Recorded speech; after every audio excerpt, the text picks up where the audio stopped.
May overtime po ba sa Albania? Yes, meron. Kasi basic nila is 500 lang. Tapos kung meron ka ng extra, o di malaki.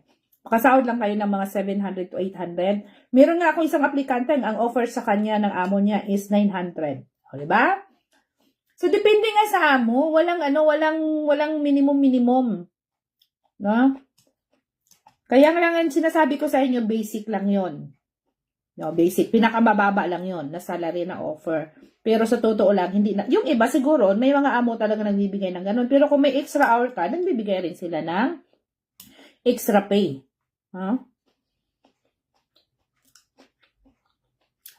Si Tiri. Yan. Taga saan ka ba, Tiri? Thank you naman, si Free Marie. Maganda daw aking kilay. Magaling ako maglagay-lagay sa aking kilay.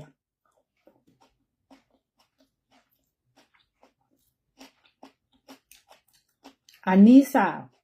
Ano pong work sa Albania? Wala pong caregiver sa Albania. Nanny, housekeeper, hotel cleaner, dishwasher, waiter and waitress. Office staff.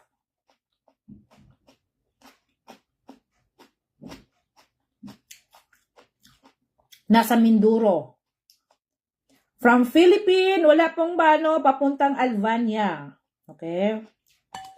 From Philippines, pwede tayo sa Lithuania, Slovakia, Bulgaria, and Greece. Yan. Yan ay part ng Europa. Europa po yon.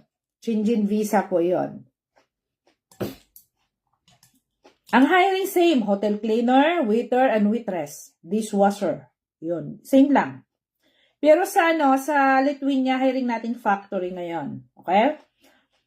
Repacker, packaging, magpapak.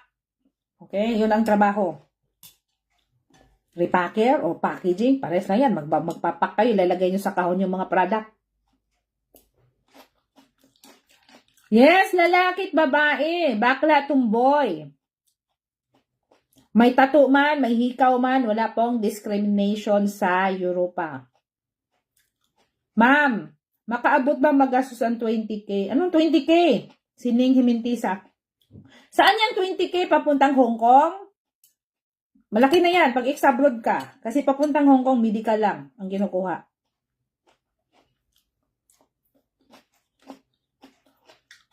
Dubai to Poland.